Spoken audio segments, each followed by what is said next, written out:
An Islamic group holding a news conference today denouncing the alleged bias attack on a Muslim woman in New Jersey. The group is worried about backlash after the arrest of the Fort Dix terror suspects and is urging the press not to link that planned attack to the Muslim religion.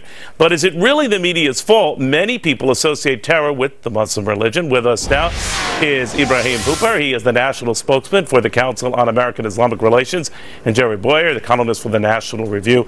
Jerry, you say only the Muslims themselves can fix this. What do you mean? Yeah, I mean, Neil, look at this from a business angle for a moment. Islam has a significant branding problem.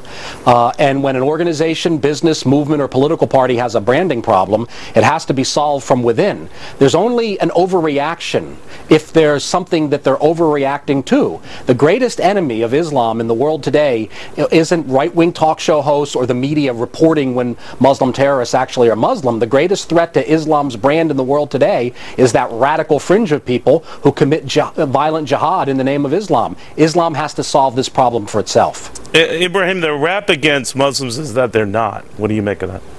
Well, I think you'll find that Muslims have consistently condemned those who falsely carry out acts of terrorism or violence in the name of Islam.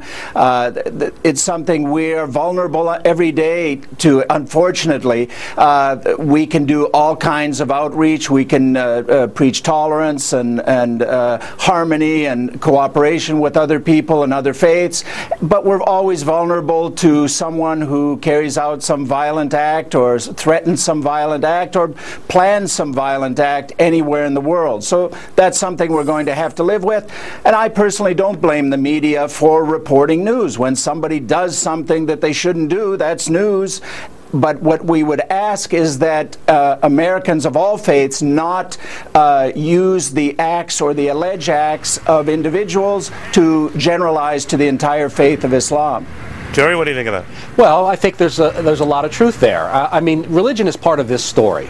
I can't imagine anyone covering, the IRA versus the Brits without mentioning Catholic and Protestant. And you can't cover Israel versus Palestinians without mentioning Judaism. Religion is part of the story, and it belongs in the story. If there's something, and I appreciate that Ibrahim isn't blaming the media. There are others, I think, associated with CARE who are blaming the media. If you don't like the story that's being reported, don't criticize the reporting, change the story.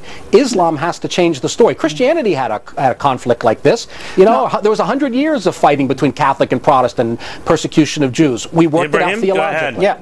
No, I work with journalists every day. I come from a journalistic background. People are trying to do the best they can with the knowledge available and with the events available, but we just ask that they be very careful, that they do their best not to link a faith of 1/5 of the world's population to the violent acts or plots of a few people.